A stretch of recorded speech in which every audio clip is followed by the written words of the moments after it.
Praise the lord. అందరికీ వందనాలు చెల్లిస్తున్నాను. రాజాధిరాజు, గొప్ప దేవుడు, ఆశ్చర్యకరుడు, ఆలోచనకర్త, బలవంతుడైన దేవుని యొక్క పాదాల చెంత చేరిన మీ అందరికీ యేసుక్రీస్తు పేరిట శుభాలు తెలియజేస్తున్నాను. దేవుడు గొప్ప దేవుడు. నేను ఎలుగెత్తి యెహోవాకు మొరలిడుచున్నాను. ఎలుగెత్తి యెహోవాను బతిమాలుకొనుచున్నాను. బహు వినయముగా ఆయన సన్నిధిని నేను మొర్రపెట్టుచున్నాను. నాకు కలిగిన బాధ ఆయన సన్నిధిని తెలియచెప్పుకొనుచున్నాను. నాలో నా ప్రాణం కృంగియున్నప్పుడు నా మార్గము నీకు తెలియను. నన్ను పట్టుకొనుటకై నేను నడవలసిన త్రోవలో చాటుగా పగవారు ఒడ్డుచున్నారు. నా కుడి ప్రక్క నిదానించి చూడుము. నన్నెరిగిన వాడు ఒక్కడు నాకు లేకపోయెను. ఆశ్రయమేదియు నాకు దొరకలేదు. నా ఎడల జాలిపడివాడు ఒక్కడును లేడు. యెహోవా నీకే మొర్రపెట్టుచున్నాను. నా ఆశ్రయ దుర్గము నీవే. ఎంత గొప్ప దేవుడు. ఆయన మనల్ని మనం ఎంతగానో ఆయన ఆరాధించి స్తుతించినప్పుడు, ఆయన సన్నిధిలో మనం మొర్రపెట్టినప్పుడు, దేవుడు మనకు కలిగిన బాధ నుంచి, అన్నిటి నుంచి విడిపించే గొప్ప దేవుడు. ఈ లోకంలో సహాయం చేసేవారు ఎవ్వరూ లేరు. మనుషుల్ని నమ్ముకున్నట కంటే యెహోవాను ఆశ్రయించడం మేలు. ఎప్పుడైతే దేవునికి మనం మొర్ర పెడతామో ఆయన సన్నిధికి వచ్చి, దేవుడు ఆలకించి మన బాధలన్నిటి నుంచి, శ్రమలన్నిటి నుంచి తప్పించే గొప్ప దేవుడు. అటువంటి దేవుడి యొక్క పాదాల చెంత చేరి ఉన్న మనందరం దేవుని స్తుతిస్తూ, ఆరాధిస్తూ దేవుని సన్నిధిలోకి అడుగు పెడదాం. స్తోత్రమయ్యా, స్తోత్రం, స్తోత్రం, స్తోత్రం మహోన్నతుడా, మంచి కాపురైన దేవాది దేవా, నీకే వందనాలు చెల్లిస్తున్నానయ్యా. అయ్యా రాజాది రాజువే దేవా, గతించిన కాలమంతా దేవా, నీ మహాకృపతో, దయతో దేవా, మా ఎళ్ళ కరుణించి, కటాక్షించి, నీ నెమ్మది, శాంతి, సమాధానం దయచేసినవడానికి వందనాలు చెల్లిస్తున్నానయ్యా. అవునయ్యా, మనుషులు నమ్ముకుట కంటే యెహోవాను ఆశ్రయించుట మేలని చెప్తున్నావయ్యా. ఎంత మంచి దేవుడవయ్యా. మేము నీ సన్నిధికి వచ్చి మొరపెట్టినప్పుడు దేవా, మా శ్రమ నుండి, ఆపద నుంచి, బాధ నుండి విడిపించే గొప్ప దేవుడు. మమ్మల్ని కరుణతో, కటాక్షముతో దేవా, అయ్యా నీవే మాకు సహాయం దయచేస్తున్నవాడానికి వందనాలు చెల్లిస్తున్నాను. అయ్యా నీలాంటి దేవుడు ఎవరూ లేరయ్యా. నీవే మహోన్నతుడివై దేవా, పూజనీయుడివై దేవా, మహాగణుడివై దేవా, మాతో కలిసి నివసిస్తున్న వాడానికి వందనాలు చెల్లిస్తున్నానయ్యా. యుగ యుగములకు మారని దేవుడివై దేవా, నిరంతరము నిత్యము దేవా మాకు తోడుగా ఉంటున్న వాడానికి వందనాలు చెల్లిస్తున్నానయ్యా. అయ్యా ఇదిగో నీ కనుపాపలే మమ్మల్ని కాచి కాపాడుతున్న వాడానికి వందనాలు చెల్లిస్తున్నాను. మా ముదిమి వచ్చే వరకు దేవా నీ చెంకనెత్తుకున్న వాడానికి వందనాలు చెల్లిస్తున్నానయ్యా. అయ్యా ఇదిగో చేస్తున్న ప్రతి ప్రార్థనను దేవా ఎలుగెత్తి మేము మొరలిడినప్పుడు దేవా ఆలకించే దేవుడు అన్నందుకు వందనాలు చెల్లిస్తున్నానయ్యా. అయ్యా ఇదిగో తండ్రి నీ సన్నిధికి చేరిన ప్రతి బిడ్డను జ్ఞాపకం చేసుకోవచ్చున్నాను. అయ్యా నీ ఆత్మతో నింపడొచ్చున్నాను. నీ పరిశుద్ధాత్మ అభిషేకాన్ని మా మీద కుమ్మరించడొచ్చున్నానయ్యా. అయ్యా ఇదిగో మేము స్తుతులు చేస్తుండగా దేవా, మా స్తుతుల మధ్యకి దేవా వేవేల దూత గణములతో దేవా నువ్వు స్తుతి సింహాసనం మీద ఆసీనికమడొచ్చున్నానయ్యా. అయ్యా నీ ప్రసన్నత దేవా మా మధ్య ఉంచొడొచ్చున్నాను. నీ సన్నిధి మాకు తోడుగా ఉంచొడొచ్చున్నానయ్యా. నీ ముఖ దర్శనం చేయడానికి దేవా మమ్మల్ని ఆత్మతో నిమ్మడొచ్చున్నానయ్యా. ఆత్మతో సత్యముతో నిన్ను ఆరాధించే వారిగా దేవా అయ్యా నీ ఆత్మను మాకు దాయిచేయమడొచ్చున్నానయ్యా. అయ్యా ఇదిగో తండ్రి దేవాది దేవా ఇదిగో మా మధ్య ఉన్నవాడానికి వందనాలు చెల్లిస్తావు దేవా. ఆరాధన అంతటిని దేవా ఆది నుండి అంతవరకు నువ్వు నడిపించమని యేసుక్రీస్తు యొక్క పరిశుద్ధ నామంలో అడిగి పొందుకుని ఉన్నాను నా పరమ తండ్రి. ఆమేన్. హల్లెలూయా యేసయ్యా, హల్లెలూయా యేసయ్యా, ఎందుకు నన్నింతగా నీవు ప్రేమించితివో దేవా, అందుకు నా దీన స్తుతి పాత్ర. హల్లెలూయా యేసయ్యా, హల్లెలూయా యేసయ్యా, హల్లెలూయా యేసయ్యా. స్తోత్రాలయ్యా, స్తోత్రం, స్తోత్రం మహోన్నతుడా, మంచి కాపురైన గొప్ప దేవానికి వందనాలు చెల్లిస్తున్నానయ్యా. ఎంతగానో మమ్మల్ని ప్రేమించి దేవా అయ్యా నీ సన్నిధికి మమ్మల్ని పిలుచుకున్నవాడా, నీ కొరకే మమ్మల్ని ఏర్పాటు చేసుకున్నవాడా నీకు వందనాలు చెల్లిస్తున్నానయ్యా. ఈ చక్కని సాయంకాల సమయాన్ని దేవా నీతో గడిపే భాగ్యాన్ని, ధన్యతను దేవా మాకు అనుగ్రహించిన వాడానికి వందనాలు చెల్లిస్తున్నానయ్యా. ఏ పాటి వారం దేవా ఎంత గొప్ప కృపతో దేవా మమ్మల్ని హక్కును చేర్చుకుంటున్న వాడానికి వందనాలు చెల్లిస్తున్నానయ్యా. ధూళి వంటి వారం దేవా అయ్యా అయినా సరే దేవా నీ ప్రేమ చొప్పునే దేవా మమ్మల్ని ప్రేమిస్తున్నవడానికి కొందనాలు చెల్లిస్తున్నాను. నీ కృపతో మమ్మల్ని ఆదరిస్తున్నవడానికి కొందనాలు చెల్లిస్తున్నానయ్యా. మా పాపాన్ని మా శాపాన్ని దేవా ఇదిగో సిలువలో కలవరి సిలువలో దేవా ప్రాణం పెట్టి దేవా మా పాపాలన్నీ కడిగి వేసినవాడా నీ పరిశుద్ధ రక్తంలో మమ్మల్ని తుడిచినవాడానికి కొందనాలు చెల్లిస్తున్నానయ్యా. ఎంత గొప్ప కరుణా కటాక్షములు దేవా అయ్యా ఇగో నీ పాప క్షమాపణ మాకు దయచేసినవాడా నీ కొందనాలు చెల్లిస్తున్నానయ్యా. నీలాంటి దేవుడు ఎవరూ లేరయ్యా.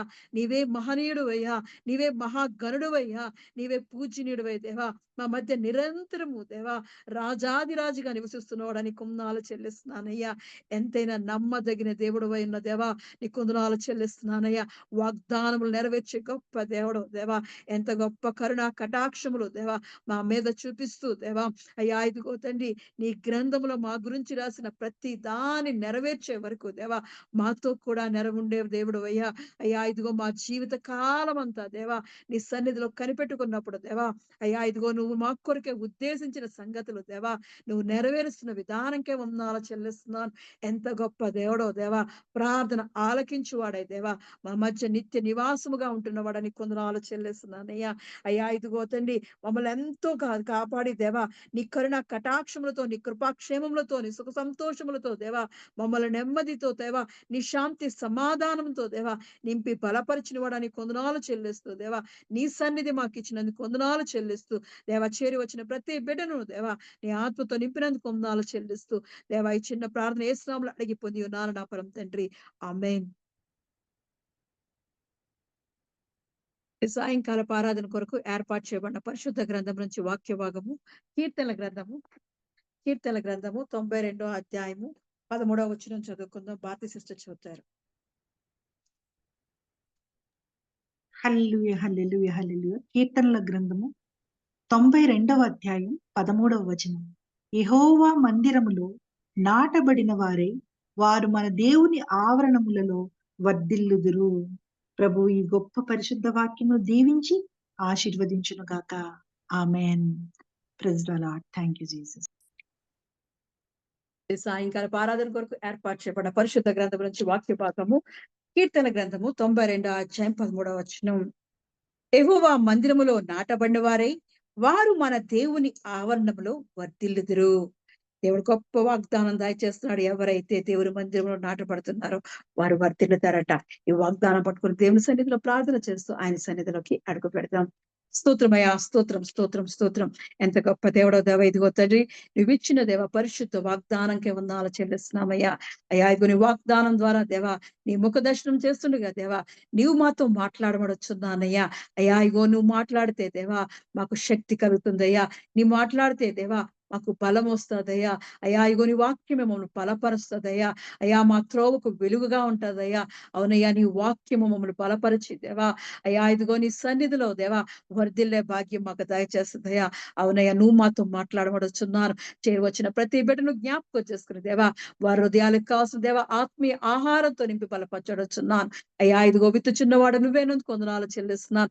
మాట్లాడే దేవుడు వేనందుకు వందనాలు చెల్లిస్తూ దేవా అయ్యా ఇదిగో తండ్రి ఏ యోగ్యత లేని నన్ను దేవా నీ కొరకు వాడుకోమని దేవా అయ్యా నీ పరిశుద్ధ ఆత్మతో నన్ను అభిషేకించి నీ సిలువ చాటున నన్ను భద్రపరిచి దేవా నా నోటి నిండా దేవా నీ మాటలు దాయిచ్చేయమని నీ జీవస్వరంతో నన్ను నింపి బలపరచమని యేసుక్రీస్తు పరిశుద్ధ నామంలో అడిగి పొందుకున్నారా నా పరమ తండ్రి ఆమేన్. దేవుడు గొప్ప కార్యాలు చేసే దేవుడు. ఆయన ఆశ్చర్యమైన సంగతులతో మనల్ని నింపే దేవుడు. అటువంటి దేవుడిని మనం ఆశ్రయించున్నాం. దేవుడి రోజు మనకిస్తున్న వాగ్దానము యెహోవా మందిరములో నాటబడిన వారై వారు మన దేవుని ఆవరణములో వర్ధిల్లుదురు. ఎవరైతే దేవుని మందిరంలో నాటబడుతున్నారో వారంతా దేవుని ఆవరణంలో వర్ధిల్లుతారంట.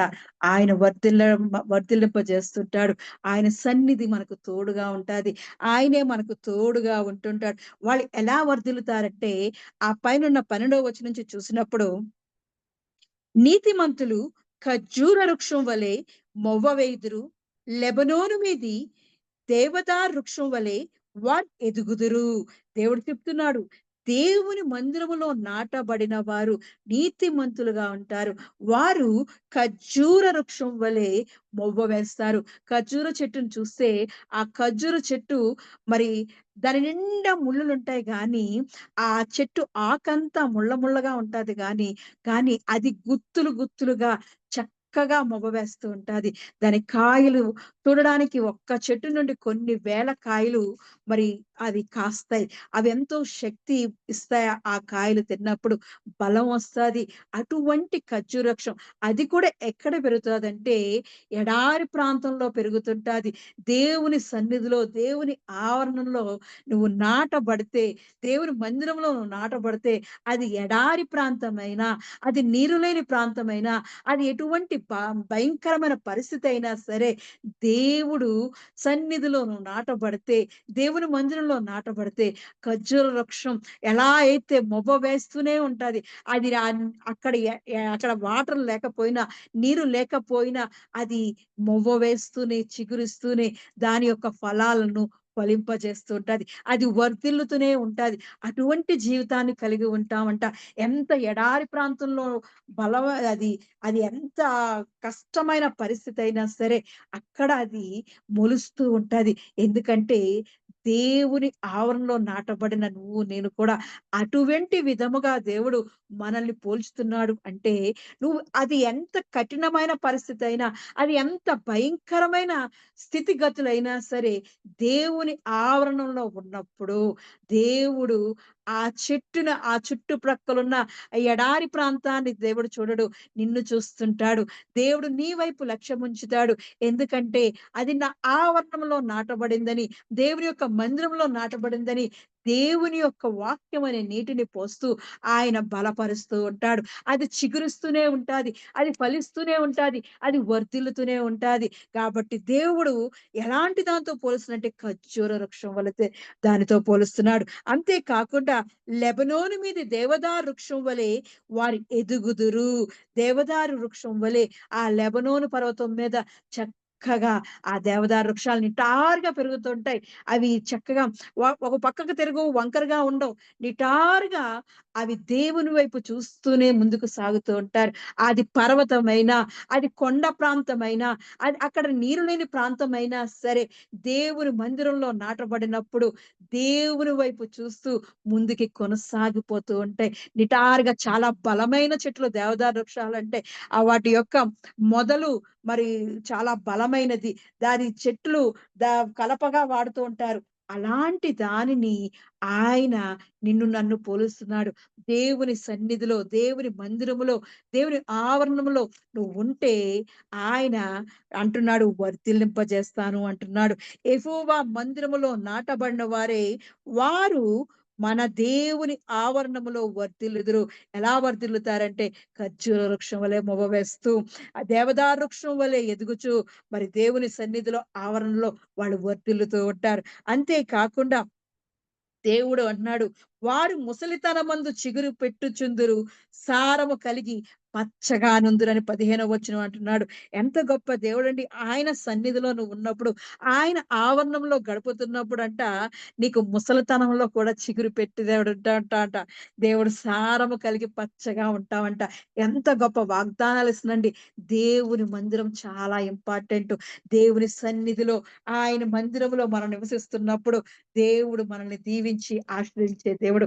వర్ధిల్లింపే చేసే దేవుడు. చక్కటి వృక్షాలతో నేనైతే దేవుని మందిరంలో పచ్చని ఒలీవ మొక్క వలె ఉందునని దావీదు భక్తుడు అంటున్నాడు. ఎవరైతే దేవుని మందిరానికి చేరుతున్నారో, దేవుని మందిరంలో ఉంటున్నారో, అనుదినము ఆయన గడపల యొద్ద కనిపెట్టుచున్నారో వారిని దేవుడు వర్ధిల్లింపజేస్తున్నాడు. అంతేకాకుండా మనం చూసినప్పుడు యెషయా గ్రంథంలో దేవుడు చెప్తున్నాడు, విశ్రాంతి దినము మనోహరమైనది, ఘనమైనది, ప్రతిష్టమైనది అని దేవుడు మనతో మాట్లాడుతున్నాడు. దేవుడు ఎంత గొప్ప దేవుడండి. ఆదివారం గురించి, విశ్రాంతి దినాన్ని గురించి, దేవుని మందిరాన్ని గురించి మనతో కొన్ని దినాల నుంచి మనతో మాట్లాడుతున్నాడు. మనము వాళ్ళకిస్తున్నాం. దేవుడు ఎంతగా దేవుని మందిరానికి ఎందుకు వెళ్ళాలి? దేవుని మందిరంలో ఏముంటాది అనేది మనకి తెలియజేస్తున్నాడు. దేవుని మందిరంలో నువ్వు జీవిస్తున్నప్పుడు, ఆవరణలో నువ్వు గడుపుతున్నప్పుడు ఆయన పచ్చని ఒలీవ మొక్క వలె ఉంచడమే కాకుండా ఖర్జూర వృక్షం వలె మొవ్వ వేస్తూ, మరి లెబనోను పర్వతం మీద మరి దేవదారు వృక్షం వలె ఎదుగుతూ, ముసలితనమందు చిగురు పెట్టుచు వర్ధిల్లుతూ ఉంటారు. పచ్చగా సారము కలిగి వర్ధిల్లుతూ ఉంటారు. అటువంటి వర్ధిల్లే భాగ్యం మనకి కావాలి. మన జీవితాల్లో దేవుని సన్నిధిలో ఆయన అనుక్షణము ఆయన కృప పొందుకునే వారిగా మనం ఉంటూ ఉండాలి. ఎందుకంటే యెషయా గ్రంథం 56 అధ్యాయం 7వ వచనంలో అంటున్నాడు, ఎప్పుడైతే దేవుని మందిరంలోకి మనం ప్రవేశిస్తున్నామో, దేవుడు ఆ మందిరములో, నా ప్రార్థనా మందిరములో వారిని ఆనందింపజేసేదను. నా బలిపీఠం మీద వారు అర్పించు దహన బలులను నాకు అంగీకారములగును. నా మందిరము సమస్త జనులకు ప్రార్థనా మందిరం అనబడును అని దేవుని వాక్యం సెలవిస్తుంది. ఎవరైతే దేవుని మందిరములో, దేవుని సన్నిధిలో మరి వస్తున్నారో, దేవుని మందిరంలో ఆవరణలో నివసిస్తున్నారో వారిని దేవుడు ఆనందింపజేస్తుంటాడు. ఎందుకంటే ప్రార్థనా మందిరం, ఆయన యొక్క దేవుని యొక్క మందిరం మరి అందరిని పిలుస్తుంది. సమస్త జనులకు అది ప్రార్థనా మందిరముగా ఉండును అంటున్నాడు. అక్కడ మనం మొరపెట్టినప్పుడు దేవుడు ఆయన చెవి పెట్టి ఆలకిస్తున్నాడు. సమస్త దేశ జనులారా నా యుద్ధకు రండి అని దేవుడు పిలుస్తున్నాడు. ఉత్సాహధ్వనితో రండి, సంతోషంతో రండి, కృతజ్ఞతాస్తుతులు చెల్లిస్తూ ఆయన సన్నిధికి రమ్మని ఆయన పిలుస్తున్నాడు. ఆయన మందిరంలోకి మనం అడుగు పెట్టాలి. ఎందుకంటే ఆయన కోరుకున్న స్థానము, ఆయన విశ్రమ స్థానము అని నిన్న మొన్న మనం విన్నాం. దేవుడు కోరుకున్న స్థలం, దేవుడి యొక్క కనుదృష్టి ఉండే స్థలం. కాబట్టి దేవుని మందిరం, పరిశుద్ధ మందిరం, ఆదివారం దినాన, విశ్రాంతి దినాన దానిలో నివసించుటకు, దానిలో గడుపుటకు మనం వెళుతూ ఉండాలి.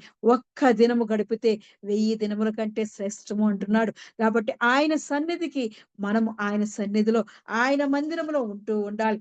అంతేకాకుండా ఆ పరిశుద్ధ మందిరానికంట దేవుడే తీసుకువస్తాడంట.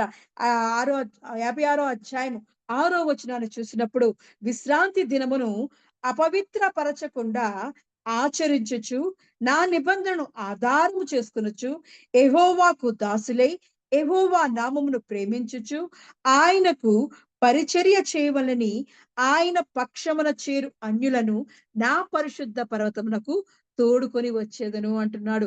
ఆయన యొక్క పరిశుద్ధ పర్వతమైన ఆ ప్రార్థనా మందిరం అనబడిన దేవుని మందిరానికి దేవుడే మనల్ని తీసుకొని వస్తాడంట.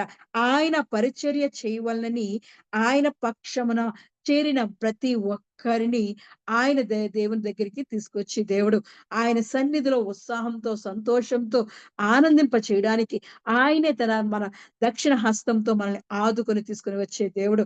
అటువంటి దేవుడండి. దేవుని సన్నిధికి మనం వెళుతూ ఉండాలి. విశ్రాంతి దినాన్ని మనం సంతోషంతో పాటిస్తూ ఉండాలి. అంతేకాకుండా 58వ అధ్యాయము 13వ వచనాన్ని చూసినప్పుడు, నా విశ్రాంతి దినమున వ్యాపారము చేయకుండా నాకు ప్రతిష్ఠితమైన దినమని నీవు ఊరకుండిన ఎడల, విశ్రాంతి దినము మనోహరమైనదనియు, యెహోవాకు ప్రతిష్ఠిత దినమనియు ఘనమైనదనియు అనుకొని దాన్ని ఘనముగా ఆచరించిన ఎడల, నీకిష్టమైన పనులు చెయ్యకయు, వ్యాపారము చేయకయు, లోకవార్తలు చెప్పుకొనకు ఉండిన ఎడల, నీవు యెహోవా యందు ఆనందించెదవు అంటున్నాడు. ఎవరైతే దేవుని యొక్క మందిరానికి ఆదివారం పూట విశ్రాంతి దినాన దేవుని సన్నిధికి, ఆయన మందిరానికి వస్తుంటారో వారంటున్నారు, వారు దేవుని యొక్క ఆనందాన్ని పొందుకునే వారిగా ఉంటారంట. ఆ యెహోవా యందు ఆనందించదు అంటున్నారు. యెహోవా మందిరములో నాటబడిన వారే వర్ధిల్లుదురు అని దేవుడు ఎలా అయితే చెప్తున్నాడో, ఒక్క దినము వెళితే చాలండి. ప్రతి 6 దినాలు ప్రయాసపడి, భారం మోస్తూ, కష్టపడుతూ, మన శ్రమ, మన చేతుల యొక్క కష్టార్జితం కొరకు, మన కుటుంబాన్ని పోషించుకున్నట్టుకు, మన కుటుంబాన్ని, మన శరీరాన్ని, మన జీవితాలకు మంచి పునాది వేసుకున్నట్టుకు దేవుడిచ్చిన మరి పనులన్నీ చేసుకుంటూ ప్రయాసపడుతూ 6 దినాలు దినాలు ప్రయాసపడుతున్నాం. మరి 7వ దినమైన విశ్రాంతి దినాన్ని దేవుని యొక్క మందిరాల్లోకి మనం అడుగు పెట్టినప్పుడు దేవుని యొక్క విశ్రాంతిని మనం పొందుకుంటాం. ప్రయాసపడి భారం మోచిన సమస్త జనులారా నా యొద్దకు రండి, నేను మీకు విశ్రాంతి కలుగజేస్తాను అంటున్నాడు. ఎంత గొప్ప దేవుడండి! ఎలా ఇస్తాడంటే ఆయన కాడి సులువైనది. మన బరువులన్నీ ఆయన మీద పెట్టినప్పుడు ఆయన ఆయన యొక్క నెమ్మది, శాంతి, సమాధానంతో నింపే దేవుడు. మరి మత్తయి సువార్త 18వ అధ్యాయంలో చూస్తే ఆయన చెప్తున్నాడు కదా, ప్రయాసపడి భారం మోయుచున్న వారా నా యొద్దకు రండి, నేను మీకు విశ్రాంతి కలుగజేస్తాను, నా కాడి సులువైన. 11వ అధ్యాయము 28వ వచనం నుంచి చూసినప్పుడు, నేను సాత్వికుడను దీన మనసు గలవాడను గనుక మీ మీద నా కాడి ఎత్తుకొని నా యొద్ద నేర్చుకునుడి, అప్పుడు మీ ప్రాణములకు విశ్రాంతి దొరుకును. ఏలయనగా నా కాడి సులువుగాను నా భారము తేలికగాను ఉన్నవి. నువ్వెప్పుడైతే కష్టపడి దేవుని యొక్క ఆదివారం దినాన దేవుని మందిరానికి వెళితే ఆయన నీ భారం అంతటిని తీసుకొని ఆయన యొక్క నెమ్మది, శాంతి, సమాధానాన్ని, సంతోషం అనే కాడిని ఆయన అనుగ్రహిస్తాడు. ఆయన మందిరంలో అడుగు పెడితే వర్ధిల్లుతావు. ఆయన మందిరంలో కలిగే సంతోషాన్ని పొందుకుంటావు. ఆయన మందిరంలో ఉన్న ఆనందాన్ని పొందుకుంటాం. అంతేకాకుండా ఆయన మన భారాన్నంతా భరిస్తానన్నాడు. యెహోవా మీద నీ భారము మోపుము అంటున్నాడు దేవుడు. మన భారమైన మనస్సునంతటిని ఆయన సన్నిధిలో విడిచిపెట్టినప్పుడు ఆయన యొక్క సంతోషమనే భారాన్ని, సంతోషమనే కాడిని ఆయన మనకు అనుగ్రహిస్తాడు. ఆనందం అనే కాడిని మనకు అనుగ్రహిస్తాడు. మరి వర్ధిల్లే కాడిని మనకు అనుగ్రహిస్తాడు. ముసలితనమందు చిగురు పెట్టే కాడిని మనకు అనుగ్రహిస్తాడు. పచ్చగా సారం పట్టేవారిగా దేవుని యొక్క సన్నిధిలో చిగురించే వారిగా, ఖర్జూర వృక్షం వలె మొవ్వ వేసేవారిగా, లెబనోను మీది దేవదారు వృక్షం వలె మరి ఏపుగా పెరిగేవారిగా దేవుడు చేస్తాడు. అటువంటి కాడితో నిన్ను నన్ను నింపుతాడు. మన భారాన్ని, మన కష్టాన్ని, మన శ్రమను, మన ఇబ్బందికర పరిస్థితులన్నిని దేవుని మందిరంలో ఆయన చేతికి అప్పగిచ్చేస్తే దేవుని యొక్క కాడి మన మీద పెడతాడు. అది కాడి సులువుగాను తేలికగాను భారము లేక తేలికగా ఉంటదంట. అటువంటి నీకు కావాలా? లేదా నేనే కష్టపడతాను, నేనే నా భారం అంతా మోస్తాను అని నువ్వు అనుకుంటావా? ఆలోచించుకుందాం. మన దేవుని మందిరంలో ఉంటే దేవుడు అనేక రకాలుగా మనల్ని ఆదుకుంటున్న దేవుడు. ఏకాంగులను సంసారులుగా చేస్తానంటున్నాడు. తండ్రి లేని వారికి తండ్రిగా ఉంటానంటున్నాడు. మరి బంధకాలలో ఉన్న వారిని విడిపిస్తాను అంటున్నాడు. మరి నీ పక్షాననే ఉండి న్యాయం తీరుస్తానంటున్నాడు. ఎవరైతే దేవుని మందిరానికి వస్తున్నారో వారి పక్షాన దేవుడు ఉంటున్నాడు. అంతేకాకుండా ఏ తెగులు నీకు అంటకుండా నిన్ను కాపాడుతాను అంటున్నాడు. కాబట్టి ఆశీర్వాదాలు మనం తీసుకోవాలి. ఆశీర్వాదాలు పొందాలి అంటే విశ్రాంతి దినాన్ని ఆయన ఆశీర్వదించాడు, పరిశుద్ధపరిచి ఉన్నాడు. కాబట్టి మనం ఆశీర్వాదాలు పొందుకోవాలంటే దేవుని సన్నిధికి మనం వెళుతూ ఉండాలి. ఆయనతో నివాసం చేస్తూ ఉండాలి. ఆ విశ్రాంతి దినాన వ్యాపారం చేయకుండా ఉండాలంట. ప్రతిష్ఠితమైన దినమని మనం ఊరుకుని ఉండి ఆ విశ్రాంతి దినాన్ని మనోహరమైనదిగా దేవుని సన్నిధిలో పాటించినప్పుడు, ఇది దేవుడిచ్చిన దినం, ఇది దేవుడు కలుగజేసిన దినం, ఇది మనకు నెమ్మది కలుగజేసిన దినం, ఇది సంతోషం కలిగించిన దినం అని దేవుని సన్నిధిలో ఇది పరిశుద్ధ దినము అని ఆచరించినప్పుడు దేవుడు మనల్ని ఎంతగానో హెచ్చిస్తూ ఉంటాడు. ఆయన యొక్క సన్నిధిలో ఉన్న సంపూర్ణ ఆశీర్వాదాలను మనం పొందుకునే వారిగా ఉంటాం. అలా చూస్తున్నప్పుడు దానిని మనోహరమైన దానిగా, ప్రతిష్ఠితమైన దానిగా, మరి ఘనమైన దానిగా ఆచరిస్తే దేవుడు ఏం చేస్తున్నాడంటే 14వ వచనం చూసినప్పుడు యెషయా గ్రంథం 58వ అధ్యాయం 14వ వచనం అంటున్నాడు, నీవు యెహోవా యందు ఆనందించెదవు, దేశము యొక్క ఉన్నత స్థలముల మీద నేను నిన్ను ఎక్కించెదను అంటున్నాడు. ఎంత గొప్ప ఘనత దయచేస్తానంటున్నాడండి. దేవునిలో ఉన్న ఆనందాన్ని ఇవ్వడమే కాకుండా ఉన్నత స్థానముల మీదకి ఎక్కిస్తానన్నాడు. అది కూడా దేశం యొక్క ఉన్నత స్థానముల మీద ఎక్కిస్తానన్నాడు. అంటే అధికారులతో కూర్చోవడానికి నీకు కీర్తిని, ఘనతను దేవుడు అనుగ్రహిస్తాడు. అటువంటి ఘనతను మనం పొందుకోవాలి అంటే, కీర్తిని మనం పొందుకోవాలంటే దేవుని మందిరములో పచ్చని ఒలివ మొక్క వలె మనం నాటబడుతూ ఉండాలి. ఆయన మందిరంలో నాటబడిన వారై వర్ధిల్లే వారిగా మనం ఉంటూ ఉండాలి. కాబట్టి నీకు ఆశీర్వాదం కావాలా? ఉన్నత స్థలముల మీదకి నీ కుమారులు, కుమార్తెలు లేదంటే నువ్వు ఎక్కాలని, ఘనత పొందుకోవాలని, ఆశీర్వాదం పొందుకోవాలని అనుకుంటే మాత్రం నువ్వు దేవుని మందిరములో నాటబడిన వారే ఉండాలంట. దేవుని ఆవరణలో వర్ధిల్లే వారిగా ఉంటూ ఉండాలి. అది దేవుని యొక్క దినమని, పరిశుద్ధ దినమని, ప్రతిష్ఠిత దినమని, మరి ఘనమైన దినమని, మనోహరమైన దినమని దానిని ప్రత్యేకంగా నువ్వు ఆచరించినప్పుడు దేవుడు ఎంతగా దీవించి ఆశీర్వదిస్తాడంట.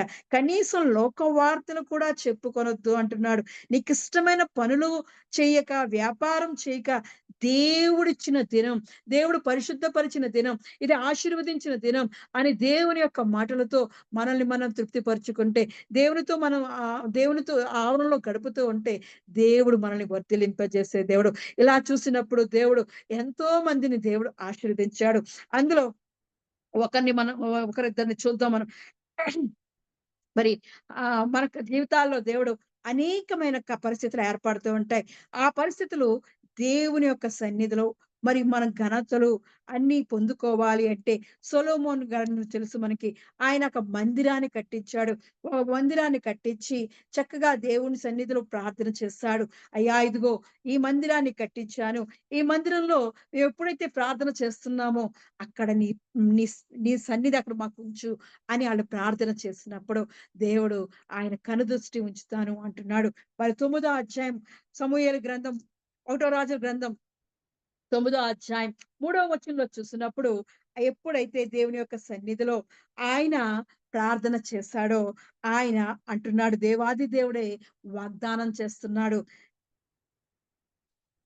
గిబియోనులో ప్రత్యక్షమైనట్లు రెండవ మారు యెహోవా సొలొమోనుకు ప్రత్యక్షమై అతనితో ఇలాగు సెలవిచ్చెను, నా సముఖమందు నీవు చేసిన ప్రార్థన విన్నపములు నేను అంగీకరించితిని.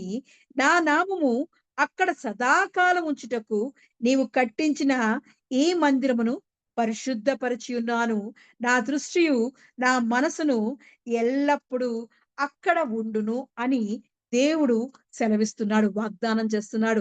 మరి సొలొమోన్ గారు చక్కగా ప్రార్థన చేశాడు. అయ్యా ఇదిగో నేనిక్కడ మందిరాన్ని కట్టాను. ఈ మందిరం మీద మేము ఎప్పుడైనా ప్రార్థన చేస్తున్నప్పుడు నీ కనుదృష్టి ఇక్కడుంచు. ఆకాశమందు నువ్వు విని మా పాపాలు క్షమించు. మా దోషములు క్షమించి నువ్వు ఈ స్థలమందు నువ్వు నివాసం చేయు. ఈ స్థలము తట్టు తరిగి ప్రార్థన చేయనప్పుడల్లా నీ నివాసస్థానమైన ఆకాశమందు విని మా విన్నపం అంగీకరించుమయ్యా. విన్నప్పుడల్లా మమ్మల్ని క్షమించు అని ఆయన ప్రార్థన చేసినప్పుడు, సొలొమోన్ గారు ప్రార్థన చేసినప్పుడు ఈయన అంటున్నాడు, ఆ స్థలమందు నీ విన్నపం ఆలకించి ఉన్నాను. ఇదిగో నా కనుదృష్టి ఎల్లప్పుడూ అక్కడుంటది. నా మనసు అక్కడ పెట్టి ఉంచాను అంటున్నాడు. ఎంత గొప్ప వాగ్దానం చేస్తున్నాడంటే దేవుని యొక్క మందిరాన్ని పరిశుద్ధపరిచి, దేవాది దేవుని యొక్క దృష్టి, మనస్సు ఎల్లప్పుడూ ఆయన కోరుకున్న ఆ స్థలం మీద ఉంటాది. మనం నిన్నటి దినాన చూసాం. ఒక మందిరాన్ని కట్టాలి అంటే అది మనుషుల వల్ల కాదు. దేవుడైన దేవాది దేవుడే ఆయన చిత్త ప్రకారమే అది నిర్మించబడినది. ఆ ప్రదేశాల్లో దేవుని సన్నిధి కట్టబడింది అంటే, దేవుని మందిరం కట్టబడింది అంటే అది దేవుని యొక్క కృపే అని నిన్నటి దినాన మనం విన్నాం. దేవుని చిత్తమే ఉంటేనే అక్కడ దేవుని మందిరం నిర్మించబడతాది. అలాంటి సమయంలో దేవుడు మరి గుడారాల్లో ఉండే దేవుణ్ణి దావీదు అడిగాడు, అయ్యా ఇదిగో నీ కొరకు ఒక దేవాలయం కట్టాలని ఆశపడుతున్నాను. నా కన్నులకు కునుకుపాటు రానివ్వకుండా, నేను మంచం ఎక్కకుండా ఇదిగో నీ యందే నేను ఆశ పెట్టుకొని ఉన్నాను అని దేవుని సన్నిధిలో అడిగినప్పుడు, ఇదిగో నువ్వు కాదు నీ కుమారుడైన సొలొమోను కడతాడు అని దేవుడు వాగ్దానం చేసినప్పుడు చక్కగా సొలొమోను కట్టి, ఆ మందిరాన్ని కట్టి దాన్ని ప్రతిష్టపరిచి, దాన్ని పరిశుద్ధపరిచి దేవుని ప్రార్థన చేస్తున్నప్పుడు దేవుడు కూడా వాగ్దానం చేస్తున్నాడు. అయ్యా ఇదిగో నీ కనుదృష్టి ఎల్లప్పుడూ ఉంచమంటే దేవాదేవుడు అన్నాడు, నా కనుదృష్టి ఎల్లప్పుడూ ఉంటది. నా మనసు అక్కడే ఉంటది అని దేవుడు సెలవిస్తున్నాడు. ఆయన మందిరంలో దేవుని మనసు ఉంటదంట. ఆ దే మ ఆ కను ఆయన కనుదృష్టి ఉంటది కాబట్టి మనం మందిరానికి వెళుతూ ఉండాలి. ఆయన మందిరంలో ఉన్నప్పుడు ఆయన ఆయన ఘనత, బలం ఆయన యొక్క ఘనత ప్రభావములు ఆయన ధరింపచేసే దేవుడు. బల సౌందర్యములు దయచేసే దేవుడు. అటువంటి దేవుడండి. దేవాది దేవుడు, మన దేవుడు గొప్ప దేవుడు. మనం అడిగిన వాటి కంటే, ఊహించు వాటి కంటే అత్యధికముగా అనుగ్రహించే దేవుడు. మరి మన సొలొమోనుని చూసినప్పుడు సొలొమోన్ అయితే దేవుని ప్రార్థన చేశాడు. అయ్యా! ఇదిగో నేను ఈ రాజ్యాన్నంతటికి పరిపాలించడానికి నేను బాలుడినయ్యా! నాకు జ్ఞానం కావాలి అని దేవుని సన్నిధిలో ప్రార్థన చేసినప్పుడు దేవుడు ఏం చేశాడంటే, నీకు ఓన్లీ జ్ఞానమే కాదు, నువ్వు ధనమును, ఐశ్వర్యమును ఏమి అడగలేదు గాబట్టి, నేను అవి అడగకపోయినా దీర్ఘాయువునైనను దేనిని అడగలేదు గాబట్టి, నీకు ఇంకా ఆ ఘనతను అనుగ్రహిస్తాను, ఐశ్వర్యమును అనుగ్రహిస్తాను, కీర్తిని అనుగ్రహిస్తాను అని దేవుడు వాగ్దానం చేస్తున్నాడు. దేవుని సన్నిధిలోకి వెళ్లి మనం అడుగుతున్నప్పుడు, మనం జ్ఞానవంతులుగా ఉంటూ ఉండాలి. మూడో అధ్యాయం ఒకటో రాజుల గ్రంథం మూడో అధ్యాయం చూసినప్పుడు సొలొమోన్ చేసిన ఈ మనవి ప్రభువుకు అనుకూలమాయెను. ఏమని చేశాడు? అయ్యా! ఇదిగో మంచి చెడ్డలు వేచించి నీ జనులకు న్యాయం తీర్చినట్లు నీ దాసుడినైన నాకు వివేకము గల హృదయము దయచేయుము అన్నాడు. ఈ రాజ్యాన్నంతటిని పరిపాలించడానికి నాకు కాస్త మంచి చెడులు వివేకము అనుగ్రహించయ్యా అని ప్రార్థన చేశాడు. బుద్ధి, జ్ఞాన, సర్వ సంపదలు ఆయన చేతిలో గుప్తమై ఉన్నవండి. మనం అడిగితే ఇచ్చే దేవుడు. జ్ఞానమును అడగగా ఆయన జ్ఞానం దయచేసే దేవుడు. బుద్ధి, జ్ఞాన, సర్వ సంపదలు అంట ఆయన చేతిలో గుప్తమై ఉన్నవి. అవే అడుగుతున్నాడు. అయ్యా! ఇదిగో ఈ దేశాన్ని, ఈ రాజ్యాన్ని ఇచ్చావు కదా! వీటి యందు మంచి చెడులని గ్రహించుకోవడానికి నాకు కాస్త వివేచన దయచేయ, వివేకం గల హృదయాన్ని దయచేయమంటే సొలొమోన్ చేసిన ఈ మనవంట దేవునికి నచ్చిందంట. దేవుడు సెలవిస్తున్నాడు. ఆయనకు అనుకూలమాయెను గనుక దేవుడు అతనికి ఇలాగ సెలవిచ్చెను. దీర్ఘాయునైనను, ఐశ్వర్యమునైనను, నీ శత్రువుల ప్రాణమునైనను అడుగక న్యాయములను గ్రహించుటకు వివేకము అనుగ్రహించమని నీవు అడిగితివి. నీవు ఇలాగున అడిగినందున నీ మనవి ఆలకించుచున్నాను. బుద్ధి వివేకములు గల హృదయం నీకిచ్చుచున్నాను. పూర్వీకుల్లో నీ వంటి వాడు ఒక్కడును లేడు. ఇక మీదట నీ వంటి వాడొకడును ఉండడు. మరియు నీవు ఐశ్వర్యమును, ఘనతను ఇమ్మని అడుగకపోయినను నేను వాటిని కూడా నీకిచ్చుచున్నాను. దేవుడెంత గొప్ప దేవుడండి. అడిగిన వాటికంటే, ఊహించిటి వాటికంటే అత్యధికంగా అనుగ్రహించు దేవుడు. అడుగుడి మీకు ఇవ్వబడును అని అంటున్నాడు. ఎప్పుడైతే దేవుని సన్నిధిలో సొలొమోను ప్రార్థించి, అయ్యా! ఈ లోకాన్ని ప్రపంచానికి నాకు కావాల్సిన జ్ఞానాన్ని దయచేయు అంటే, దేవుడు ఒక్క జ్ఞానమే కాకుండా బుద్ధి వివేకం గల హృదయాన్నిస్తున్నాడు. అంతేకాకుండా నీ వంటి వాడు ఈ లోకంలో పూర్వం ఉండడు, ఆ తర్వాత ఉండడు. అటువంటి జ్ఞానాన్ని ఇస్తున్నాను, ఐశ్వర్యం ఇస్తున్నాను, ఘనతను ఇస్తున్నాను అంటున్నాడు. ఎందుకంటే ఐశ్వర్యమును, ఘనతను, ప్రభావములు ఆయన సన్నిధిలోనే ఉంటాయి. బల సౌందర్యములు ఆయన పరిశుద్ధ స్థలములోనే ఉంటాయి. ఎవరైతే దేవుని మందిరములో నాటబడిన వారే ఉంటున్నారో వారు వర్ధిల్లుతారండి. దేవుని మందిరంలో ఉన్న ఆశీర్వాదాలన్నీ పొందేసుకుంటాం. ఆయన ఇస్తున్న ఆనంద సంతోషాన్ని పొందేసుకుంటూ ఉంటాం. ఆయన ఆహారాన్ని నిండారుగా మరి దీవించే దేవుడు. అంటే తృప్తినిచ్చే దేవుడు, తేజరిల్లే దేవుడు, నీ కొరకు, నా కొరకు ఒక దీపాన్ని పెట్టే దేవుడు. ఆయన సన్నిధిలో ఎల్లప్పుడూ సంతోషంతో బిగ్గరగా కేకలు వేస్తూ ఆనందించే వారిగా మరి మనల్ని తేజరిల్లుతో ఆయన యొక్క అపరంజి వంటి కిరీటంతో మనల్ని ధరింపజేసే దేవుడు. అటువంటి దేవుడండి.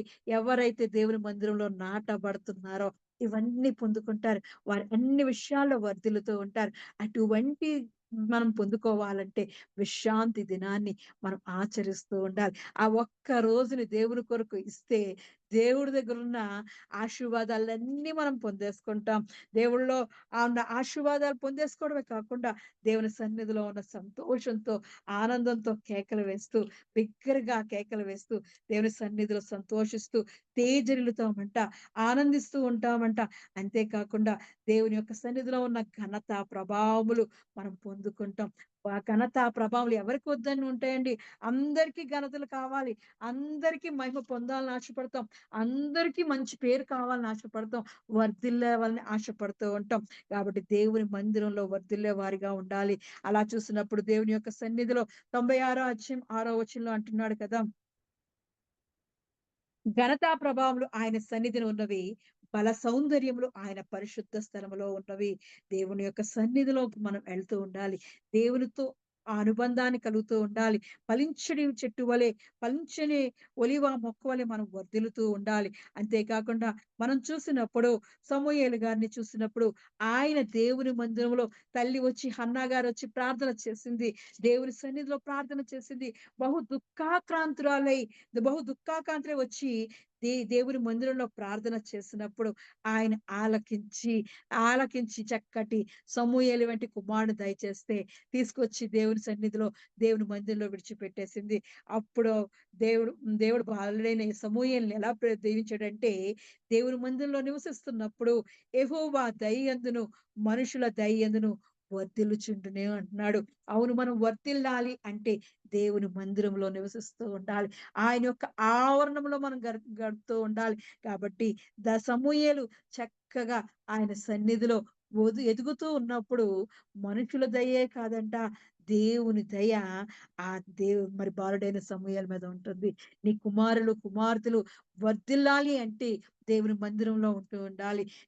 నువ్వు వర్ధిల్లాలి అంటే దేవుని ఆవరణంలో నాటబడిన వారిగా ఉంటూ ఉండాలి. ఖర్జూర వృక్షం ఎలా అయితే మొవ్వ వేస్తూ ఉంటాదో, ఎండిన ఎడారి ప్రాంతంలో అయినా సరే చక్కటి ఫలాలు ఇస్తూ ఉంటాది. ఒక్క పండు తింటే చాలంట కొన్ని క్యాలరీలు వస్తాయంట. అటువంటి శక్తినిస్తదంట ఖర్జూర ఫలం. అటువంటి శక్తినిచ్చే వారిగా, అటువంటి బలాన్నిచ్చే వారిగా నీ కుమారులు, కుమార్తెలు చిగురించాలి అంటే, పచ్చని ఒలీవ మొక్క వలె చిగురించాలంటే వారిని దేవుని మందిరంలో నాటబడుతూ ఉండాలి. వారిని విత్తుతూ ఉండాలి. దేవుని సన్నిధిలో విత్తుతున్నప్పుడు దేవుడు వారిని ఫలించడి కొమ్మ వలె ఉంచుతాడు. మన కొమ్ము ఆయన చిగురింపచేస్తాడు అంటున్నాడు కదా! ఎంత గొప్ప వాగ్దానాలు ఇస్తున్నాడండి. దేవుని మందిరంలో నివసిస్తున్న ప్రతి ఒక్కరిని ఆయన దీవించి ఆశిస్తున్నాడు. ఏ తెగులు కూడా నీకు అంటదు అంటున్నాడు. అటువంటి కంచె వేసి, అగ్ని కంచె వేసి ఆయన మనల్ని వర్ధిల్లింపజేస్తున్నాడు. బాలుడైన సమూయేలు మరి దేవుని మందిరంలో నివసిస్తున్నప్పుడు ఆయన దేవుని యొక్క దయలో, మనుషుల యొక్క దయలో వర్ధిల్లుతూ ఆయనకి ఘనత, ప్రభావాలు దేవుడు దయచేస్తాడు. అటువంటి ప్రవక్త ఎవ్వరూ లేరంట. అంత గొప్ప ఘనత దేవుడు అనుగ్రహించాడు. నీకు నాకు ఘనత కావాలి, మహిమ కావాలి, ప్రభావాలు కావాలి. నా కుటుంబం దేవుడు మనకు చెప్పాడు కదా! ఇజ్రాయేలు నీ భాగ్యం ఎంత గొప్పది అని దేవుడు అంటున్నాడు. ఇజ్రాయేలు అనగా నిన్నునే దేవుని ఆశ్రయించిన ప్రతి ఒక్కరి యొక్క భాగ్యం ఎంత గొప్పదండి. దేవుని ఆవరణలో నివసిస్తున్నాము అంటే నీ భాగ్యం ఎంత గొప్పది. ఆయన యొక్క ధన్యత పొందుకున్నామండి. ఆ ధన్యత ఇంకా ఇంకా మనలో వర్ధిల్లాలి, చిగురిస్తూనే ఉండాలి అంటే మనం మానక విశ్రాంతి దినాన్ని పరిశుద్ధంగా, ఘనముగా, ప్రతిష్ఠితమైనదిగా, మనోహరమైనదిగా పాటిస్తూ దేవుని మందిరంలోకి మనం అడుగు పెడితే దేవుడు మనల్ని వర్ధిల్లింపజేస్తాడు. ఎంత గొప్ప దేవుడు! అలాగే చూసినప్పుడు కొన్ని మన జీవితాల్లో కష్టంగా ఉంటుంటది. కష్టమైన పరిస్థితులు వస్తుంటాయి. బా బా మనల్ని బలహీనపరిచే పరిస్థితులు వస్తుంటాయి. మన చేతులతో, మన మన తలంపులతో, మన ఆలోచనలతో, మన స్వశక్తితో, మన స్వబుద్ధితో మనం కొన్ని పనులు చేయలేం. కొన్నిటిని మాత్రం దేవుని మందిరానికి వెళ్ళినప్పుడు ఆయన ఎంత భయంకరమైన పరిస్థితులనైనా సరే ఆయన సులువుగా చేసేస్తాడు. ఇది జరుగునని అనుకోనని పరిస్థితులను కూడా, ఆయన ఊహించలేని పరిస్థితులు కూడా మన చేతుల్లో అద్భుతంగా దయచేసే దేవుడు. అటువంటి పరిస్థితులే అన్నగారి జీవితంలో అంతవరకు లేవండి. పిల్లలంటూ లేరు. కానుపంటూ లేదు. గొడ్రాలుగా ఉంటున్న తనని ఆమె ఏం చేసింది? ఊహించలేనట్లు దేవుడు మరి ఎంతగా సమూయేలు వంటి కుమారుడిని దయచేశాడు. అది జరగదు. అయిపోయింది ఇంకా. కానుపు ఉడికిపోయింది. ఆమె ఇంకా గొడ్రాలు అని పేరు పడిపోయిన దానిని దేవుడు అద్భుతంగా ఆశ్చర్యమైన కార్యాలు జరిగించాడండి. బహు దుఃఖముతో ఈళ్ళ దేవుని సన్నిధిలో ప్రార్థన చేసింది. ప్రార్థన చేయగానే దేవుడు యొక్క సంతోషాన్ని దేవుడు అనుగ్రహించి, సంతోషంతో దేవుని యొక్క కుమారుడిని పొందుకుంది. ఆ తర్వాత దేవునికి సమర్పించేస్తే మరి తర్వాత ఇంకా కుమారులు, కుమార్తెలు కూడా దేవుడు దయచేశాడు. పిల్లలు లేరు అనుకున్న వారికి దేవుడు మరి చక్కటి కుమారుల్ని దయచేశాడు. ఎంత గొప్ప దేవుడండి! అటువంటి దేవుడిని మనం ఆశ్రయిస్తున్నాం. ఆయన మందిరంలోకెళితే కష్టం సమస్తమైనవి కూడా ఇది జరుగునా అని ఊహించలేని పరిస్థితులు కూడా ఆయన ఆశ్చర్యంగా మలిచే దేవుడు, అద్భుతంగా మలిచే దేవుడు. అవి మన చేతుల్లో మరి దేవుని యొక్క ఆశీర్వాదాలుగా పొందుకుంటాం. అటువంటిదే హన్నా వారి జీవితంలో జరిగింది. ఇది ఇంక జరగదు అనుకున్న పరిస్థితిని ఏడుస్తూ బహు దుఃఖంతో దేవుని మందిరంలో ప్రార్థన చేసినప్పుడు దేవుడు ఆశ్చర్యమైన కార్యం జరిగిచ్చాడు. అలాగే చూసినప్పుడు హిజ్కియాని చూసినప్పుడు, హిజ్కియా ఇదిగో నువ్వు మరణమవుతున్నావు అంటే ఆయన దేవుని మందిరానికి ఎలా వెళ్ళాలి? నేను ఇంతవరకు చేసినవన్నీ జ్ఞాపకం చేసుకొని దేవుని సన్నిధిలో ప్రార్థన చేసినప్పుడు దేవుని మందిరానికి మూడో దినాన నువ్వు లేచి వెళ్తావు అని దేవుడు స్వస్థపరిచి ఆయన్ని దేవుని మందిరాన్ని నడిపించాడు. గొప్ప దేవుడండి మన దేవుడు. ప్రార్థన ఆలకించే దేవుడు. అంతే కాకుండా దేవుని సన్నిధిలో ప్రార్థన చేసినప్పుడు, దేవుని యొక్క మందిరంలో ప్రార్థన చేసినప్పుడు హిజ్కియాను చూస్తే రెండో రాజుల గ్రంథం 19 అధ్యాయం మరి 9 వచనం నుంచి చూస్తే అసలక్కడ చరిత్ర అది. సిరియా రాజు వచ్చి అక్కడ ఆహ్, దేవుణ్ణి దూషిస్తూ ఉంటాడు. దేవుడిని తిరస్కరిస్తూ ఉంటాడు. అటువంటి పరిస్థితిలో మరి హిజ్కియా ఏం చేశాడో తెలుసా? తన బట్టలు చింపుకొని, గోనెపట్ట కట్టుకొని, దేవుని మందిరానికి వెళ్లి అక్కడ ప్రార్థన చేస్తున్నాడు. ఎంత గొప్పగా నీకు కష్టం వచ్చిందా నీ రాజ్యం మీదకి? నీ కుటుంబం మీదకి కష్టం వచ్చిందా? బాధ కలిగిందా? కన్నీరు వచ్చిందా? ఆయన ఎళ్లి చేస్తున్నట్లే మనము కూడా దేవుని మందిరానికి వెళ్లి, దేవుని సన్నిధిలో ప్రార్థన చేసినప్పుడు ఆయన మనని ప్రార్థన ఆలకించే దేవుడండి. చూస్తున్నప్పుడు దేవుని సన్నిధిలో మనం ప్రార్థన చేయాలి. దేవుని యొక్క సన్నిధిలో మనం ప్రార్థన చేసినప్పుడు ఆయన ఆలకిస్తూ ఉంటాడు. ఆయన గొప్ప కార్యాలు చేస్తాడు. సిరియా రాజొచ్చి అక్కడ మరి దేవాది దేవుడిని తిరస్కరిస్తూ వ్యతిరేకంగా మాట్లాడుతుంటే అక్కడ కోపమొచ్చి బాధ కలిగి హిజ్కియా ఎళ్లి దేవుని మందిరంలో ప్రార్థన చేస్తాడు. ఈ మందిరమును దేవాది దేవుడు యెహోవా మందిరమునకు పోయాడు. అక్కడికెళ్లి ప్రార్థన చేస్తున్నాడు. ప్రార్థన చేసి దేవుని సన్నిధిలో గోనెపట్ట కట్టుకుంటున్నాడు. మనకి కూడా కష్టం వచ్చినప్పుడు, కన్నీరు వచ్చినప్పుడు మనకు మవి జరగవేమో అని అనుకుంటున్న పరిస్థితుల విషయంలో మనము దేవుని సన్నిధిలో అట్టి విధంగా ప్రార్థన చేయాలి.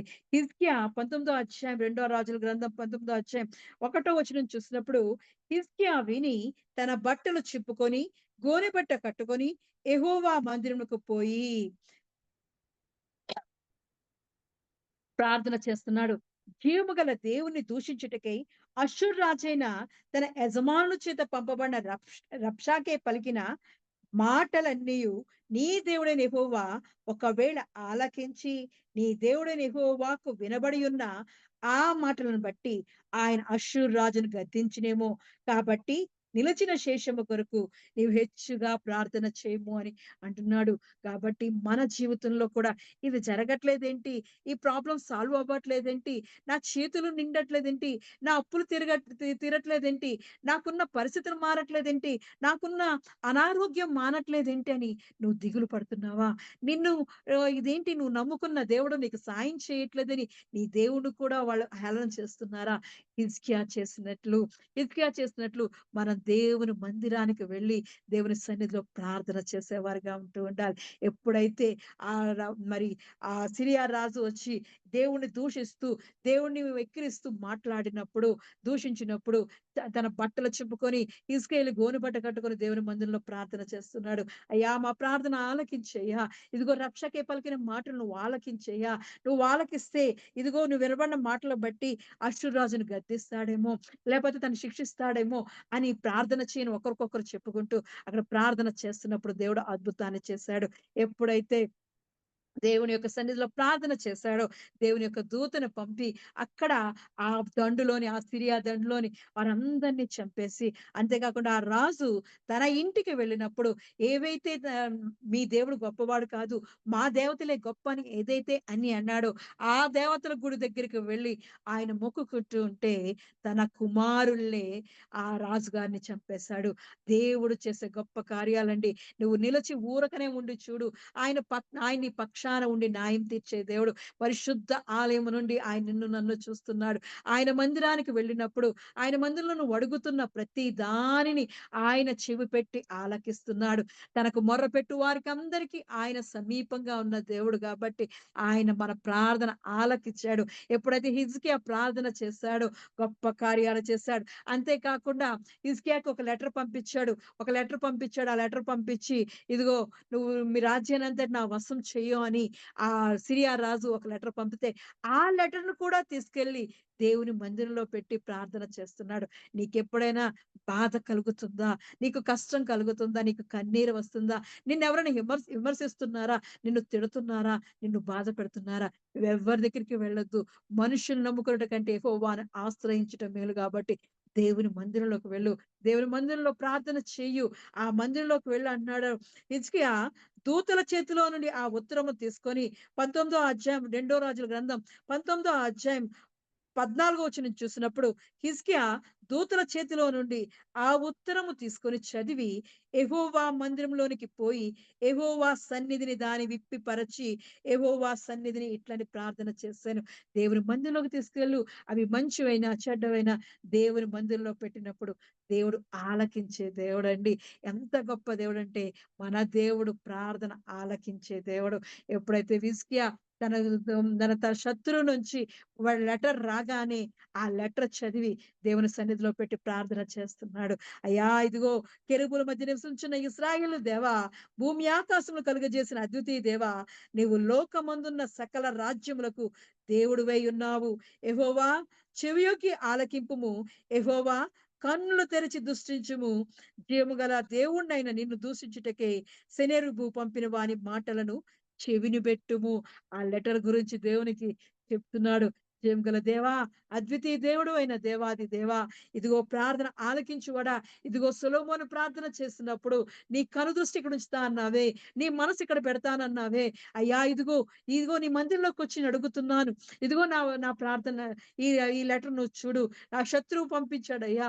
జీవముగల దేవుడిని దూషిస్తున్నాడయ్యా. నువ్వు ఒక్కసారి జ్ఞాపకం చేసుకో అని దేవాది దేవుడిని ప్రార్థన చేస్తున్నాడు. అవును, మనకొచ్చినప్పుడు మనకిబ్బంది అవి ఎంత కష్టమైన వాటినైనా దేవుడు మరి ఎండిన ఎడారిలో కూడా ఖర్జూర వృక్షం వలె మొవ్వ వేసే దేవుడుగా నిన్ను నన్ను చేస్తాడు.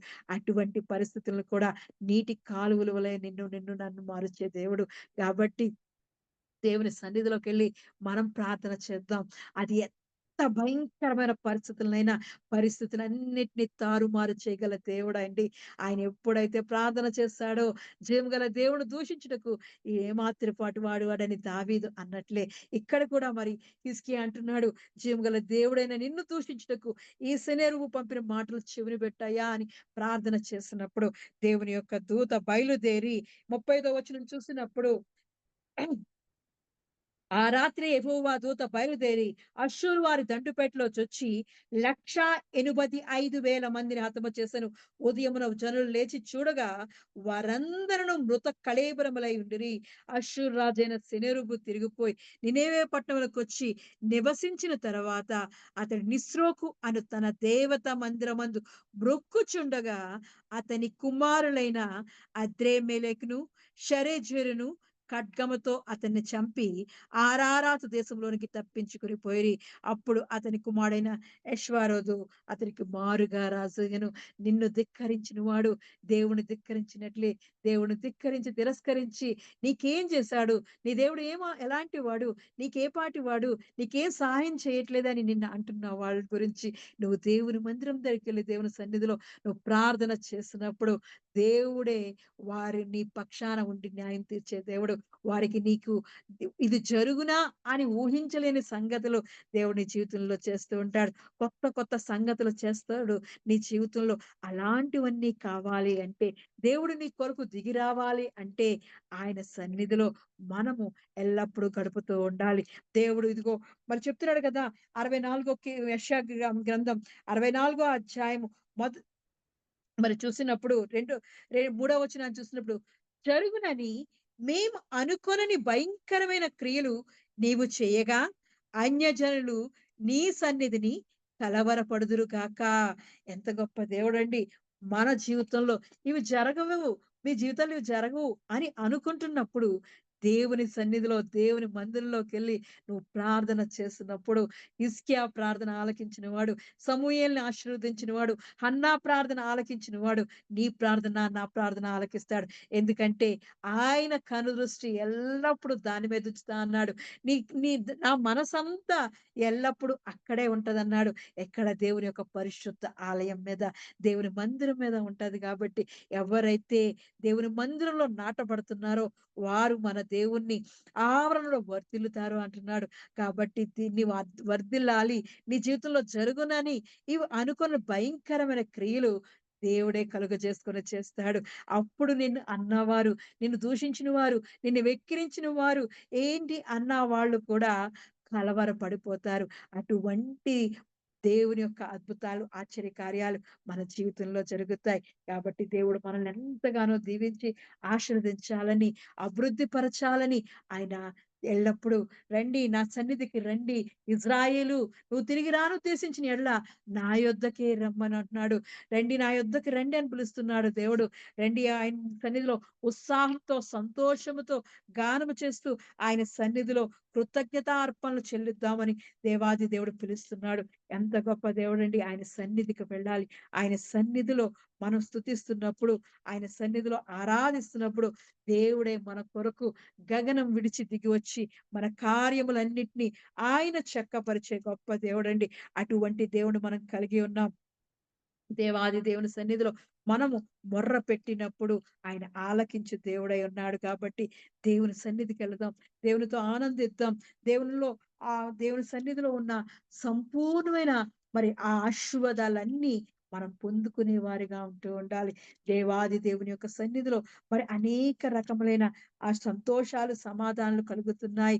దేవుని మందిరమునకు వెళ్ళుదుమని జనులు నాతో అనినప్పుడు నేను సంతోషించి తిని 122 కీర్తన మొదటి వచనంలో చూస్తున్నప్పుడు ఎందుకంటే యెరూషలేమా మా పాదములు నీ గుమ్మములో నిలుచున్నవి. యెరూషలేమా బాగుగా కట్టబడిన పట్నం వలె నువ్వు కట్టబడి ఉన్నావు. దేవుని సన్నిధిలోకి మన సంతోషంతో వెళితే దేవుని మందిరంలో ఉన్న ఆశీర్వాదాలన్నీ నీకు దయచేస్తాడు. ఆ స మరి సంతోషమే కాకుండా స్వస్థత అనుగ్రహిస్తాడు. మరి దేవుని యొక్క లో ఉన్న ఘనతా ప్రభావములు అనుగ్రహిస్తాడు. నీకు తండ్రిగా ఉంటాడు. నీ పక్షాన ఉండి ఆయన న్యాయం తీరుస్తాడు. అంతేకాకుండా నీకు కొమ్ము మొలవ చేస్తాడు. నీ కొరకు దీపం వెలిగింపజేస్తాడు. అనేక రకాలు ఒకటి కాదండి. ఆయనలో ఉన్న ఆశీర్వాదాలన్నీ మనం పొందేసుకుంటాం. కాబట్టి మనము విశ్రాంతి దినాన్ని, ఆయన మందిరాన్ని మనం పరిశుద్ధముగా, ఘనముగా ఆచరించినప్పుడు ఆయన మనల్ని దీవించి ఆశీర్వదించే దేవుడు. కాబట్టి అంటున్నాడు యెహోవా మందిరంలో ఎవరైతే నాటబడుతున్నారో వారు వర్ధిల్లుతారు. కాబట్టి మనం ఎల్లప్పుడు ఆయన మందిరంలో పచ్చని ఒలీవ మొక్కల వలె, ఖర్జూర వృక్షం వలె, లెబనోను మీద దేవదారు వృక్షం వలె వర్ధిల్లుతూ పచ్చని సారం కలిగి చిగురు పెట్టేవారిగా మరి మనం ఎప్పుడూ ఉండేవారిగా దేవుడు మనల్ని వర్ధిల్లింపజేయును గాక. ఆమేన్. ప్రార్థన చేసుకుందాం. దేవాది దేవానికి వందనాలు చెల్లిస్తున్నానయ్యా. మహోన్నతుడానికి వందనాలు చెల్లిస్తున్నాను. మహాగణుడవే దేవా, మహాపరిశుద్ధుడవైన దేవానికి వందనాలు చెల్లిస్తున్నానయ్యా. ఎంత మంచి దేవుడో దేవా! అయ్యా ఇదిగో యెహోవా మందిరంలో నాటబడిన వారై వారిదిగో తండ్రి దేవుని ఆవరణంలో వర్ధిల్లుతారంటున్నావయ్యా. అయ్యా ఇదిగో నీ ఆలయంకొచ్చినప్పుడు, నీ మందిరానికి వచ్చినప్పుడు దేవా, అయ్యా నీ మందిరంలో ఉన్న దేవా సంపూర్ణ సంతోషాన్ని, సమాధానాన్ని దేవా మాకు దయచేసే దేవుడో దేవా. అంతేకాకుండా దేవా అయ్యా ఇదిగో తండ్రి నీ మందిరం దేవా సమస్త జనులకు ప్రార్థనా మందిరం అంటున్నావు దేవా. అవునే మేము మా సన్నిధిలో దేవా ప్రార్థన చేస్తున్నప్పుడు దేవా అన్నా ప్రార్థన ఆలకించిన దేవుడానికి వందనాలు చెల్లిస్తున్నానయ్యా. అయ్యా ఇదిగో హిజ్కియా ప్రార్థన ఆలకించిన దేవుడానికి వందనాలు చెల్లిస్తున్నాను. సొలొమోను ప్రార్థన ఆలకించిన దేవుడా ఇదిగో తండ్రి నీ కనుదృష్టి ఎల్లప్పుడూ దేవా నీ మందిరం మీద ఉంచుతానన్నావయ్యా. అయ్యా నీ మనసు ఎల్లప్పుడూ దేవా నీ మందిరంలో ఉంచుతానంటున్నావు దేవా. అటువంటిదే ఇదిగో తండ్రి మేము ప్రార్థన చేస్తున్నప్పుడు దేవా అయ్యా ఇదిగో మా ప్రార్థనలు ఆలకించబడుచున్నానయ్యా. అయ్యా మా విన్నపంలో ఆలకించబడుచున్నానయ్యా. అయ్యా ఇదిగో తండ్రి మా భారం అంతటిని దేవా నీకు అప్పగించి దేవా అయ్యా ఇదిగో నీ కాడిని దేవా సులువైన దానిని తేలికైన దానిని దేవా మేము పొందుకునే వారిగా దేవా అయ్యా మా భారమంతా నీ మీద మోపుతున్నామయ్యా. అయ్యా నువ్వే మమ్మల్ని దేవా మా నీ సన్నిధిలో ఉన్న దేవా సంతోషాన్ని సమాధానం మా దాయిచ్యమడుచున్నాను. అంతేకాకుండా దేవా ఇగో ఘనత ప్రభావములు దేవా బల సౌందర్యములు దేవా నీ పరిశుద్ధ ఆలయంలో ఉన్నాయంటున్నావు దేవా. అయ్యా చేరి వచ్చిన ప్రతి బిడ్డను దేవా నీ ఘనతతో నింపడుచున్నాను, నీ ప్రభావంతో నింపడుచున్నానయ్యా, నీ బల సౌందర్యములతో నింపడుచున్నానయ్యా. ప్రతి ఒక్కరిని దీవించి ఆశించబడుచున్నానయ్యా. ఇది జరుగునని మేము అనుకున్న గొప్ప సంగతులను దేవా, అన్యజనులు కలవరపరిచే సంగతులు దేవా మా జీవితాల్లో దేవా నీ అద్భుతాలను ఆశ్చర్య కార్యములు దేవా జరిగించమనడుచున్నానయ్యా. ఎంత గొప్ప దేవుడో దేవా. ఇదిగో తండ్రి మేము ఎదురు చూస్తున్న ప్రతి కార్యాన్ని దేవా మా పక్షాన నువ్వు ఉండి జరిగి చూడొచ్చున్నాను. మా పక్షాన నువ్వు ఉండి దేవా న్యాయం జరిగి చూడొచ్చున్నాను. మాకు తల్లిగా తండ్రిగా నువ్వు తోడుగా ఉండబడుచున్నాను. నీ దక్షిణ హస్తంతో మమ్మల్ని ఆదుకోబడుచున్నానయ్యా. అయ్యా ఇదిగో ఏకాంగులను దేవా సంసారాలుగా చేస్తానంటున్నావు దేవా. అయ్యా ఇదిగో వివాహం కొరకు ఎదురు చూస్తున్న ప్రతి బిడ్డని జ్ఞాపకం చేసుకోవచ్చున్నాను. అనారోగ్యాలతో బాధపడుతున్న బందీలుగా ఉన్న వారిని దేవా అయ్యా ఇదిగో తండ్రి విడుదల దాయిచ్యమడొచ్చున్నానయ్యా. అయ్యా ఇదిగో తండ్రి అప్పుల్లో ఉన్న వారిని దేవా, ఆర్థిక ఇబ్బందుల్లో ఉన్న వారికి దేవా ఇదిగో బంధకాల నుంచి విడుదల దాయిచ్యమడొచ్చున్నానయ్యా. ప్రతి ఒక్కరిని చేతికి అప్పగిస్తున్నానయ్యా. నీ మందిరములో దేవా పచ్చని ఒలివ మొక్కల వలె దేవా వారిని వృద్ధి చేయబడుచున్నాను, అభివృద్ధి చేయబడుచున్నాను, ఫలింపచేయబడుచున్నానయ్యా, ఆశీర్వదించబడుచున్నానయ్యా. నీ విశ్రాంతి దినాన్ని దేవా, నీ పరిశుద్ధ దినాన్ని దేవా ఇదిగో పవిత్రంగా పరిశుద్ధంగా దేవా ఘనముగా మనోహరంగా దేవా అయ్యా మేము పాటించినప్పుడు దేవా అయ్యా ఇదిగో యెహోవాలో ఉన్న దేవా ఆనందాన్ని మాకు అనుగ్రహిస్తానంటున్నావయ్యా. అయ్యా ఇదిగో తండ్రి దేశం మీద ఉన్నత స్థలముల మీదకి మమ్మల్ని ఎక్కిస్తానంటున్నావయ్యా. అటువంటి వారిగా దేవా మా కుటుంబాలన్నిటినీ దేవా దీవించి ఆశించబడుచున్నాను. కాబట్టి దేవ ఇదిగో తండ్రి నీ మందిరంలో నాటబడి వారిగా మమ్మల్ని చూడొచ్చున్నాను. నీ మందిరంలో ఆవరణంలో దేవా వర్ధిల్లే వారిగా దేవా ఖర్జూర వృక్షం వలె మొవ్వవేసే వారిగా దేవా లెబనోను మీద దేవా దేవదారు వృక్షం వలె దేవా మేము ఎదిగే వారిగా దేవా అయ్యా ఇదిగో తండ్రి ముసలితనమందు ఇంకా చిగురు పెట్టేవారిగా దేవా పచ్చని సారం కలిగి దేవా మేము ఉండేవారిగా దేవా మమ్మల్ని దీవించి ఆశించొచ్చున్నానయ్యా. అయ్యా ఇదిగో నీ సన్నిధిలో నీ మందిరంలో దేవా మేము నివసిస్తున్నప్పుడు దేవా అయ్యా ఇదిగో తండ్రి మమ్మల్ని తీజరింపజేస్తానంటున్నావయ్యా. మా ఆహారాన్ని దీవిస్తానంటున్నావయ్యా. ఎన్ని గొప్ప ఆశీర్వాదాలు మాకు దయచేస్తున్నావయ్యా. ఏ తెగులు మాకు తగలకుండా దేవా మహోన్నతిని చాటిన దేవా సర్వశక్తి నీడను దేవా ఆశ్రయించేవారిగా దేవా నీ నీడలో మేము విశ్రమ స్థానం పొందేవారిగా దేవా మమ్మల్ని అందరినీ దీవించి ఆశ్రయించి దేవా నీ మందిరంలో నివసించేవారిగా మమ్మల్ని వర్ధిలింపజేసేవారిగా చేయమని యేసుక్రీస్తు యొక్క పరిశుద్ధ నామములో అడిగి పొందుకున్నాను నా పరమ తండ్రి. ఆమేన్. ఆమేన్. ప్రభు నేర్పిన ప్రార్థన. పరలోకమందున్న మా తండ్రి, నీ నామము పరిశుద్ధపరచబడును గాక, నీ రాజ్యము వచ్చును గాక, నీ చిత్తము పరలోకమందు నెరవేరునట్లు భూమి యందు నెరవేరును గాక. మాకు కావలసిన ఆహారం మాకు దయచేయము. మా రుణస్థులను మేము క్షమించిన ప్రకారము మా రుణములను క్షమించుము. మమ్మను శోధనలోకి తేక కీడు నుండి తప్పించుము. ఎందుకనగా రాజ్యము బలము మహిమ నిరంతరము నీవే ఉన్నావు తండ్రి. ఆమేన్. ఇప్పుడు మన పరమ తండ్రి అయిన దేవుని ప్రేమయు, కుమారుడైన యేసుక్రీస్తు కృపయు, పరిశుద్ధాత్మ యొక్క నిత్య అన్యోన్య సహవాసము సదాకాలము మనకు, ప్రార్థన చేయబడిన అంశములకు, ఈ ఆరాధనలో పాల్గొన్న ప్రతి కుటుంబమునకు, తెహిలా సంఘమునకు, నూతన సంవత్సరపు వాగ్దానములకు, విత్తబడినటువంటి వాక్యమునకు, యెరూషలేము యొక్క క్షేమమునకు, భారతదేశము యొక్క క్షేమమునకు, సుధాకర్ యొక్క ఆరోగ్యమునకు, రేవతి యొక్క ప్రయాణమునకు, లావణ్య యొక్క డెలివరీకి సదాకాలము తోడేండి నడిపించును గాక. ఆమేన్. ఆశీర్వాదములు తీసుకుందాం. యెహోవా నిన్ను ఆశీర్వదించి నిన్ను కాపాడును గాక. యెహోవా నీకు తన సన్నిధిని ప్రకాశింపజేసి నిన్ను కరుణించును గాక. యెహోవా నీ మీద తన సన్నిధి కాంతి ఉదయింపజేసి నీకు సమాధానము కలుగజేయును గాక. ఆమేన్. ఆమేన్. ఆమేన్. Praise the lord. అందరికీ వందనాలు.